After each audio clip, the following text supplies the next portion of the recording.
le Seigneur vous bénisse. Content d'écouter cette parole. Le Seigneur nous aime réellement et il parle à nos cœurs. Que son Saint-Nom soit loué. J'invite sans plus tarder notre bien-aimé frère Eric. Il vient nous parler de la part du Seigneur.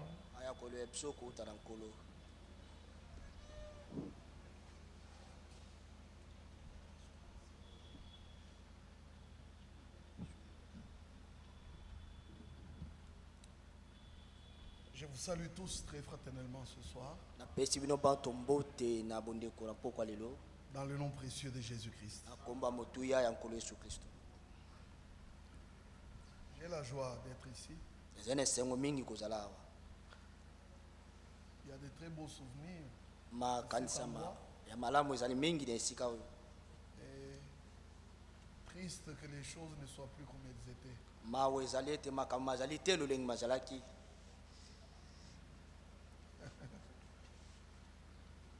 C'est un peu une situation qui est partout.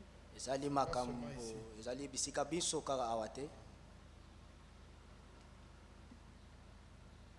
En 1976, il y avait un vent qui est passé sur l'assemblée de Krefeld. Il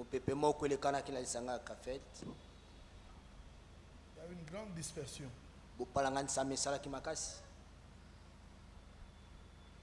Et depuis ce moment-là, l'assemblée locale de Krefeld n'a jamais été remplie, jamais. D'ailleurs, après ces moments-là,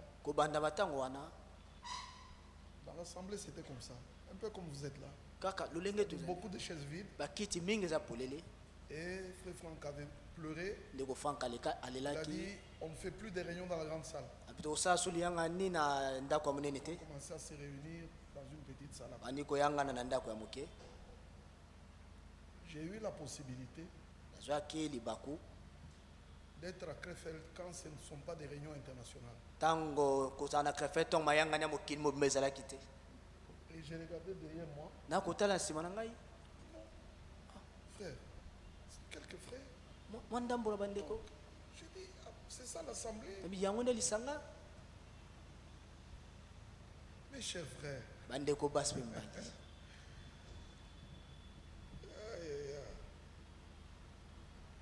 Nous vivons des temps très merveilleux. Très, très, très merveilleux. Je crois que on n'a plus beaucoup de temps sur la terre.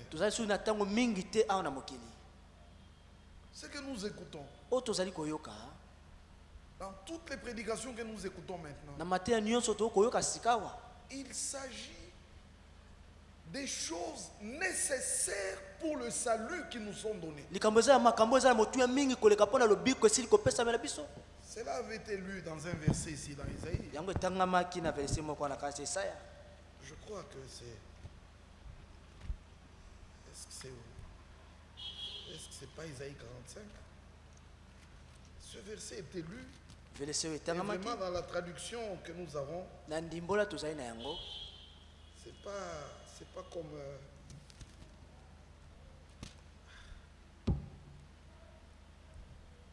C'est 48. C'est 48. C'est 48. Isaïe 48. Verset 16. Approchez-vous de moi et écoutez. Dès le commencement, je n'ai point parlé en secret. Pas parlé en cachette. Nous n'avons plus de paraboles. Dieu nous a révélé profondément le plan du salut. Et écoutez, si je n'étais pas élu, le Seigneur ne s'en ferait pas de désirer me faire connaître vraiment. Parfaitement. Le fait qu'il nous révèle sa parole, c'est la preuve que nous sommes élus. Parce qu'en nous révélant la parole, il nous introduit même dans le plan. Il ne nous a pas parlé en cachette. Ici, il est écrit. Dès l'origine de ces choses, j'étais là. Et maintenant, le Seigneur m'envoie avec son esprit. Quand ce verset a été lu, il dit, aucun envoyé n'est parti sans avoir l'esprit de Dieu.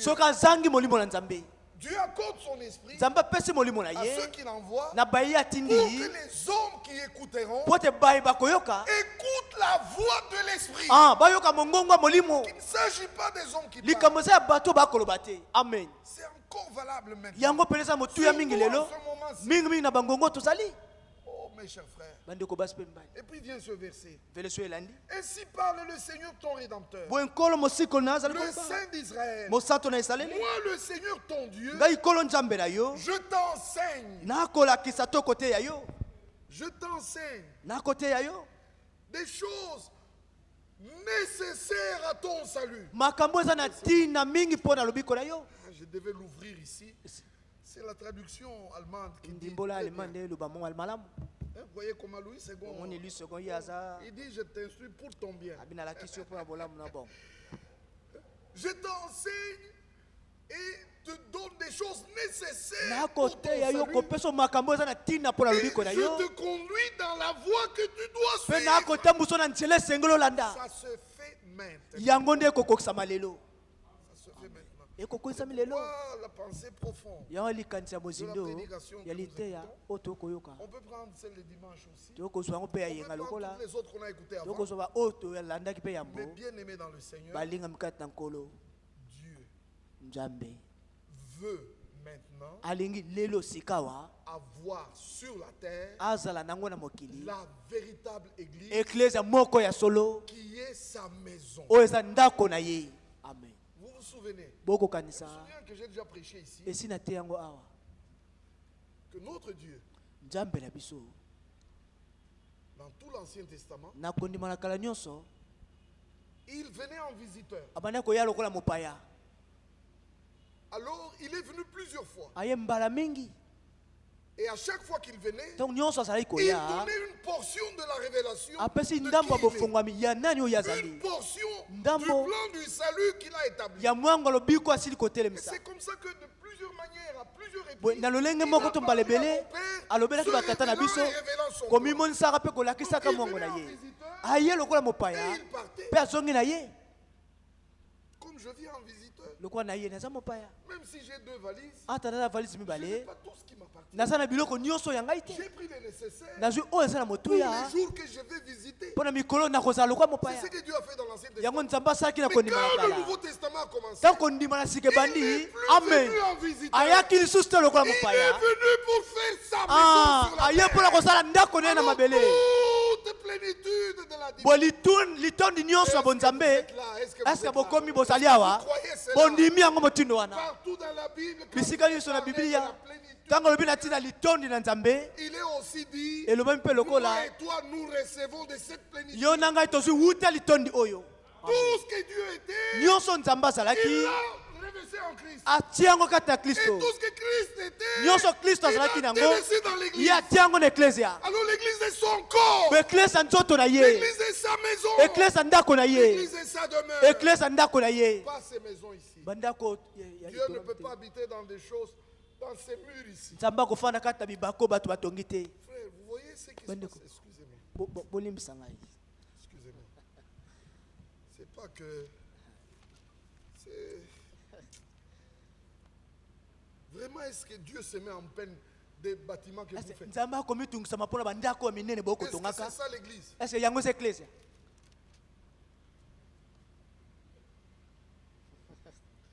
Acte chapitre 7. Verset 48. Mais le Très-Haut n'habite pas dans ce qui est fait de main d'homme. Comme a dit le prophète Esaïe, le ciel est mon trône, la terre mon marchepied. Quelle maison me bâtirez-vous? Dit le Seigneur. Quel sera le lieu de mon repos?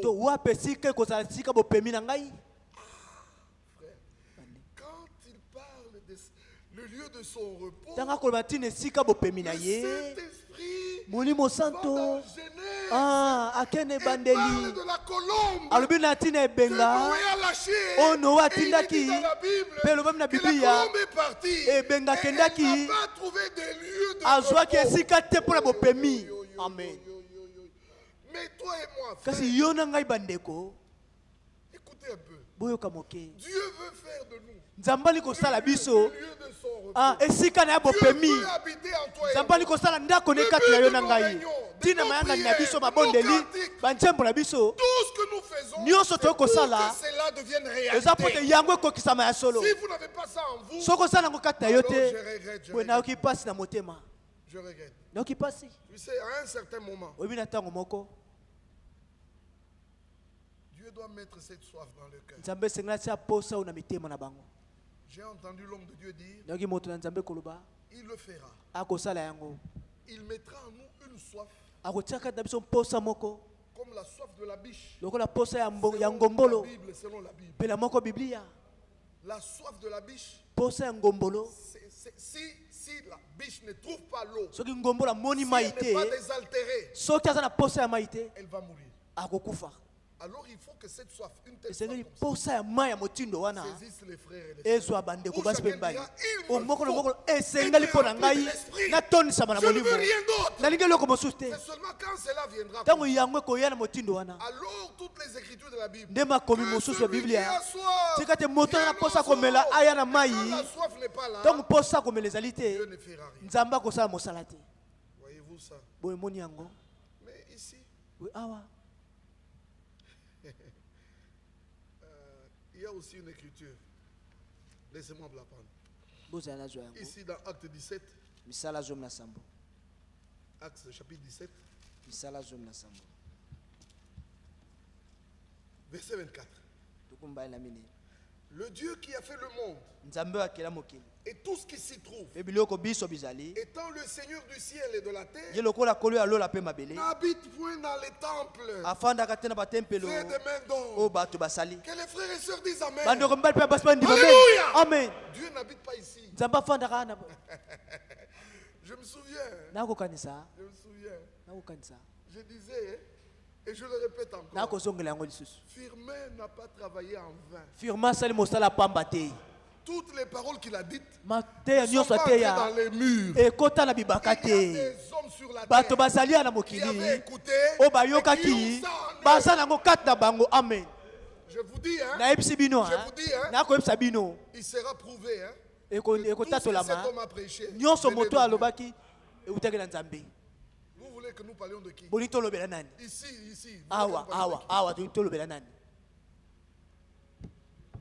Moi, je viens de loin. Mais vous savez combien j'ai reçu de cet homme?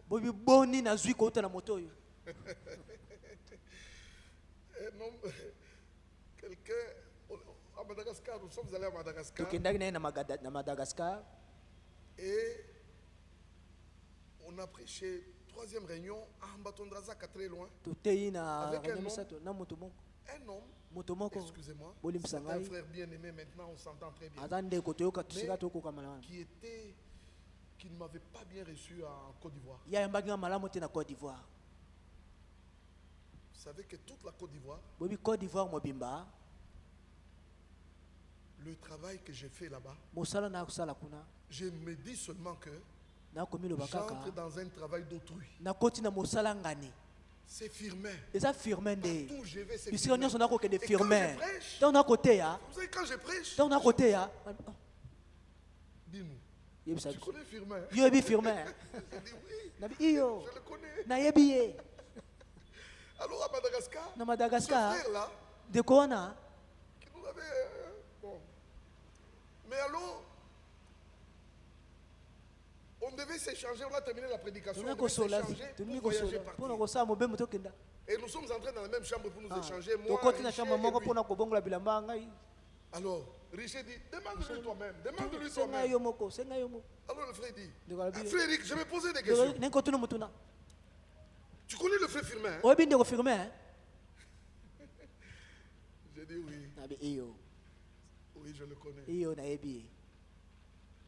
Je lui dis, c'était un merveilleux frère. Un merveilleux don. Mes frères, tout celui qui aime la parole de Dieu ne peut pas haïr cet homme.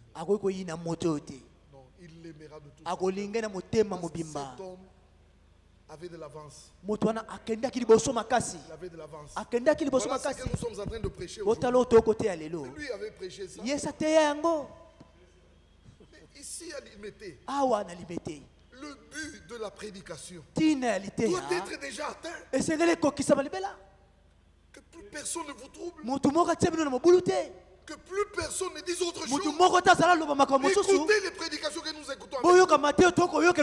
Chaque réunion que nous avons est une bénédiction. Ça doit être une bénédiction. Et chaque méditation d'une écriture est une grâce de Dieu. Alléluia. Amen. Alors ne vous éloignez pas des écritures. Regardez ce qui est dit ici. Dieu n'habite point dans des temples faits de mains d'hommes. Il n'est point servi par des mains humaines. Comme s'il avait besoin de quoi que ce soit. Lui qui donne la vie, la respiration et toutes choses. Est-ce que l'assemblée peut dire amen? Ainsi ce Dieu-là est venu. Le but qu'il a, c'est d'avoir une église sur la terre. Des hommes et des femmes en qui il fait sa maison. Amen. Quand le frère disait, Étienne a remarqué que ces gens n'ont pas compris ce que Dieu voulait. Mais j'ai dit non, il n'y a pas qu'Étienne. Paul aussi a remarqué que les gens ne comprennent pas. Parce que quand vous allez dans Lévitique, dans Deutéronome, dans Ézéchiel, vous trouvez cette phrase qui est dans 2 Corinthiens 6. J'habiterai au milieu de vous, je marcherai au milieu de vous, je serai votre Dieu, vous serez mon peuple. Vous n'y voyez pas? On dit Dieu sera au milieu. On ne dit pas qu'il sera en nous. Prenez ça, 2 Corinthiens. Quand Paul prend cette écriture, 2 Corinthiens chapitre 6, regarde ce qu'il dit. Il dit, verset 16, quel rapport y a-t-il entre le temple de Dieu et les idoles? Car, à l'affirmatif, car nous sommes le temple du Dieu vivant. Vous voyez comment Louis II a écrit comme Dieu l'a dit.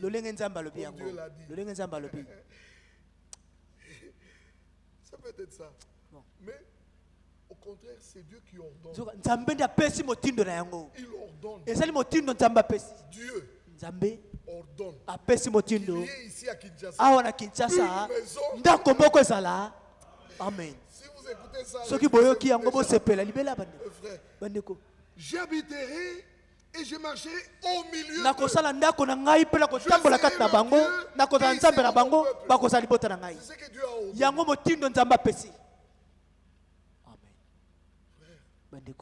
C'est vraiment merveilleux. Vous avez entendu dans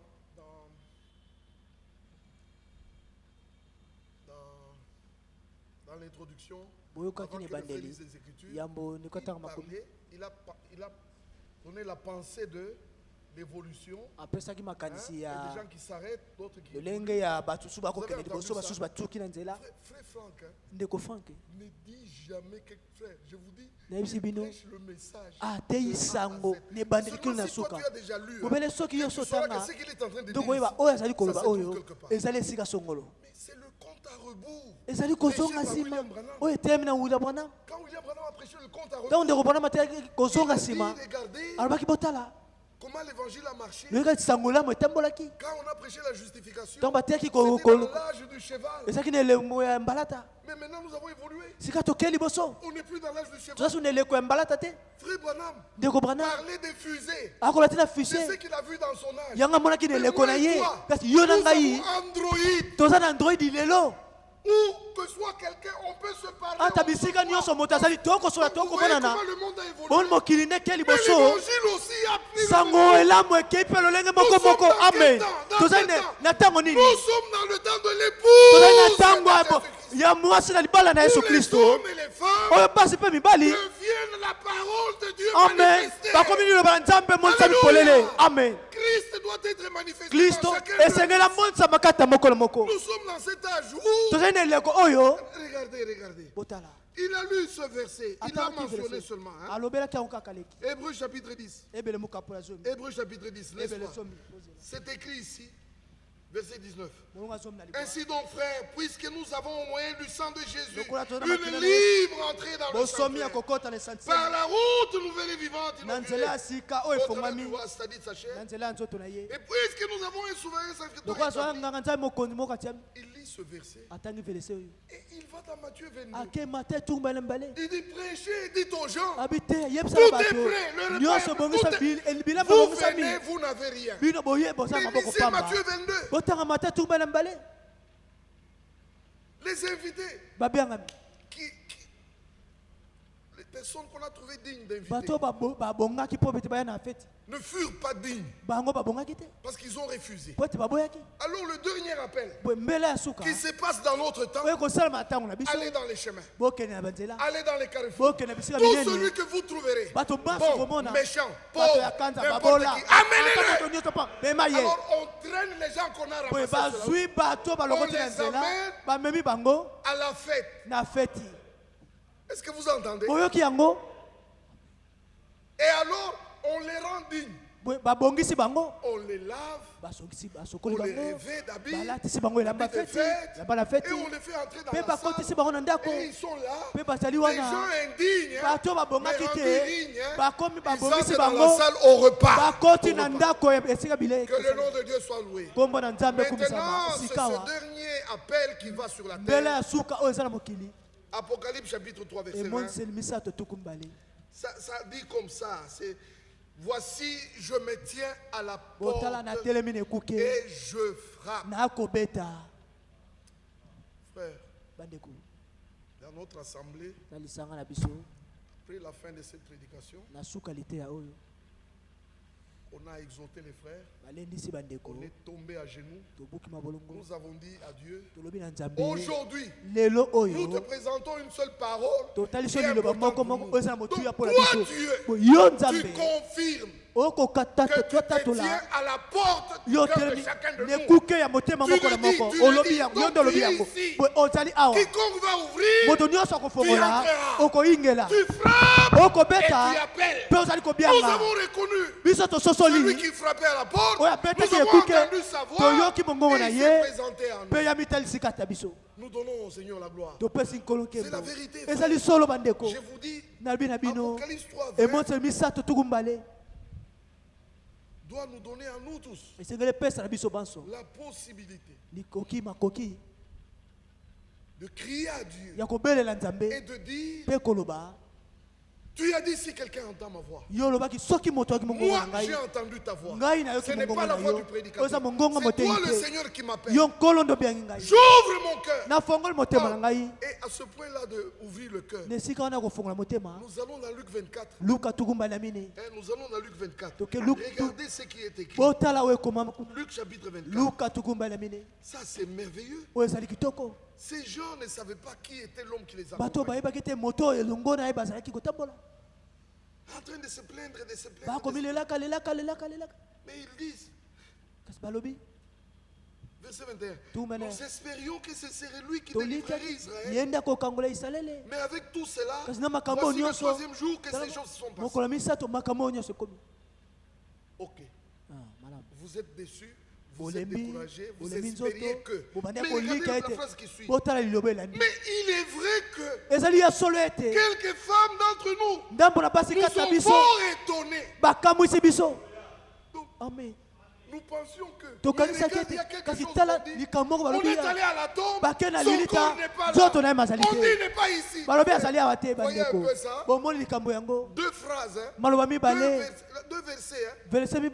Regardez, ceux qui étaient découragés, on a même dans un autre message qui les encourage. Il dit, et n'ayant pas trouvé son corps, ils sont venus dire que des anges leur sont apparus et ont annoncé qu'il est vivant. Amen. Alléluia. Amen. Mais ici nous vous disons, il est vivant. Et nous voulons vivre cela. Que Dieu manifeste Jésus-Christ comme le ressuscité au milieu de nous.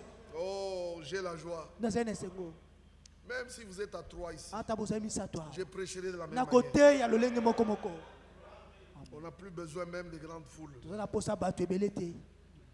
Non. Cette phrase, je l'avais entendue de Frère Franck. Il dit ceux qui ont persévéré, qui ont été avec nous dans le chemin jusqu'à cette heure. Jusqu'à 7 heures. Ceux qui ont suivi le Seigneur jusqu'à 7 heures. Oh là là, frère. C'est la dernière sélection. Les gens qui n'aiment pas les... Nous avons refusé d'appeler cela les retransmissions. Parce que nous écoutons ça pour la première fois. Nous écoutons ça pour la première fois. Ça n'a jamais été publié. Ce n'est pas une retransmission pour moi. C'est une transmission. Maintenant, vous refusez d'écouter. Quand vous refusez d'écouter, dites-moi, ce n'est pas la parole. Vous trouvez que c'est mauvais d'écouter. Vous voyez comment Satan vous a trouvé. C'est ça le secret. Il y a des hommes qui ont résisté, qui ont marché jusqu'à 7 heures, qui croient dans ce ministère et dans les prédications que nous entendons. C'est avec eux que Dieu clôturera. Je vous dis maintenant que toutes ces prédications, il est en train de nous préparer à la dernière action de l'Esprit. Avant que la dernière action prenne place, toutes les paroles nécessaires doivent être données à l'église. Dans messieurs, que leur est-il? La prédication de Frère Branham. Monsieur, que leur est-il? Vous pensez qu'il a parlé des visions, des songes, des frères. Et il a parlé d'une qui est particulière. Il dit il y avait l'église. Je crois que c'est une seule qui avait vu, je ne sais pas, un frère, qui a vu dans l'assemblée. Un mariage devait se faire. Maintenant, ils attendaient. On leur a dit que l'époux est déjà prêt. C'est l'épouse, comme dans tous les mariages. Elle fait toujours en retard. C'est à 9h qu'on va bénir. Avant qu'elle puisse faire les soins. Et tout ça, c'est à 11h30 qu'elle apparaît là-bas. Et alors, la situation a changé. La sœur n'a plus vu l'église. Elle a vu des tables aménagées. Et on a commencé à servir la nourriture dans l'église. Ça l'a scandalisé un peu. Et Frère Branham interprète. Il dit, ce que tu as vu vient de Dieu. L'époux est prêt, mais l'épouse n'est pas encore prête. La nourriture qui sera servie, c'est ça qui rendra l'épouse prête. Écoutez, la nourriture qui sera servie, est celle qui rendra l'épouse prête. Amen. Amen. Moi, votre frère, je n'ai pas entendu ça dans une bande. Je n'ai pas lu ça dans une brochure. Je n'ai pas entendu ça d'un frère. Non. On avait suivi Frère Franck à Cape Town. Et les frères avaient organisé une réunion dans une assemblée pentecôtiste. Frère Franck a prêché. Nous étions assis comme là, comme les frères sont là. Et à la fin de la prédication, il est descendu vers nous. Il m'a trouvé. Nous nous sommes mis debout, moi et le frère Jean-Claude. Il m'a saisi à la main à droite. Il a saisi Jean-Claude à gauche. Et il nous a dit, mes frères, écoutez bien. Moi, votre frère Franck, je suis comme Joseph. Pour que vous ne mouriez pas de faim, mais que vous viviez pendant la famine. Je suis allé dans la Bible. Je trouve que c'est la phrase. C'est écrit comme ça. Afin que vous ne mouriez pas. Mais la distribution de la nourriture est très sérieuse. Mais c'est ce que les gens ne veulent pas. Oh frère, c'est le temps d'Éphésiens 4:11 ne peut pas exister quand il n'y a pas un débiteur. Il n'y a pas le canal par lequel Dieu pourvoit. Tu auras quelle prédication toi, Éphésiens 4:11? Tu n'es pas prophète, tu n'es pas apôtre, tu es quoi? Amen. Dites-moi. Comment quelqu'un peut dire nous Éphésiens 4:11? Je suis Éphésien. Frère, si Franck ne prêche pas, je n'ai pas de prédication. Je vous dis, si Franck ne me prêche pas, je n'ai pas de prédication. C'est pourquoi quand il termine de prêcher comme ça, je viens avec les mêmes versets. Nous approfondissons, nous mangeons, parce que c'est la même nourriture. Donnez-leur vous-même à manger. Qu'est-ce que vous voulez? Nous allons chercher notre nourriture. Un homme a été établi pour donner la nourriture au temps convenable. Maintenant, lui a prêché 40 minutes. 40 minutes. Toi, tu vas là-bas. 2 heures du temps. Tu es en train de faire quoi là-bas? Est-ce que les 2 heures du temps là quand tu prêches c'est ça? 2 heures du temps, non, ça. C'est vrai, quelqu'un peut prêcher 2 heures du temps. C'est la vérité. Mais souvent, par tous ces convois, on n'a pas la substance. Quand Franck a fini de prêcher, toi tu amènes aussi quelque chose. Non, mais ça n'ira pas. Let us focus. Frère, prenons le temps. Consacrons-nous sur ce que nous avons. Prenez chaque verset. Comment lui comprendre ça? Regardez comment il nous lit les versets. Regardez un peu l'histoire de Melchizedek. Laissez-moi parler et terminer. Quand vous lisez ici, dans Hébreux 7, n'est-ce pas, on parle de Melchizedek. Et on dit ici, il y a un verset qui dit, verset 4, considérez combien est grand celui auquel le patriarche Abraham donna la dîme du... On nous dit considérez combien est grand. Qui est cet homme? Alors, nous n'avons pas imaginer. C'était le Seigneur dans l'Ancien Testament. Il n'était pas fils. Il n'avait pas de père, pas de mère, pas de commencement, pas de généalogie. Non, c'était le Seigneur dans l'Ancien Testament. Mais regardez que ce même Seigneur quitte le temps, devient l'un de nous. Il quitte l'éternité. Il nous suit dans le temps. Il devient l'un de nous pour nous sortir du temps, nous emmener dans l'éternité. Quiconque croit en lui, il a la vie éternelle. La vie éternelle n'a jamais commencé, et la vie éternelle ne terminera jamais.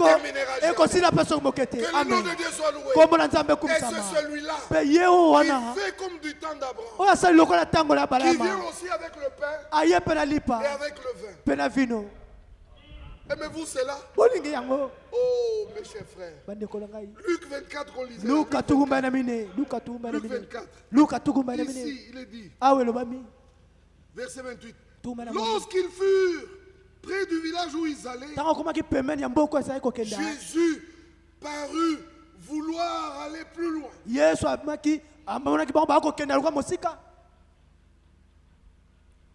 Il parut comme si lui devait aller dans un autre village. Oui, c'est correct. Il parut comme s'il avait encore beaucoup de choses à leur dire. Il parut vouloir... Les gens disent non. Nous avons la raison de l'arrêter. Parce qu'il a beaucoup de choses à nous dire. Et puis le soir, c'est le soir. Et s'il doit continuer le voyage de la nuit, il n'y a pas moyen. Nous avons toutes les raisons de le presser de rester avec nous. Alors, reste avec nous. Il le pressèrent en disant, reste avec nous, car le soir approche, le jour de grâce et à son déclin. Alléluia. Nous sommes à la fin. Alors nous disons à Jésus, comme tu te manifestes au milieu de nous, reste avec nous. Reste avec nous, Seigneur. Est-ce qu'ils étaient 12 ici? Ils étaient combien? Alors, pourquoi vous voulez être 100? Même si vous êtes 4, mais quand il se manifeste, dites-lui, reste avec nous. Reste avec nous. Oh mes frères, que Dieu vous bénisse. Et pendant qu'il était à table avec eux, il prit le pain. Ça c'est le signe par lequel tous les disciples le reconnaissent. Est-ce que vous l'avez reconnu ce soir? Amen. Avez-vous le Seigneur qui brise le pain? Alléluia. Amen. Avez-vous entendu la parole? Comment les versets de la Bible sont très beaux. C'est Jésus au milieu de nous. C'est son esprit. C'est Jésus donnant la révélation. Alors nous profitons de ces moments. Quand nous avons une occasion comme ça, souvenez-vous du verset. Quiconque invoquera le nom du Seigneur sera sauvé. Alors invoquez. Seigneur, ça c'est l'occasion que tu me donnes. Je ne te laisse pas partir. Que Dieu vous bénisse. Que l'honneur, la gloire et la louange reviennent à notre Dieu. Au nom de Jésus-Christ. Amen.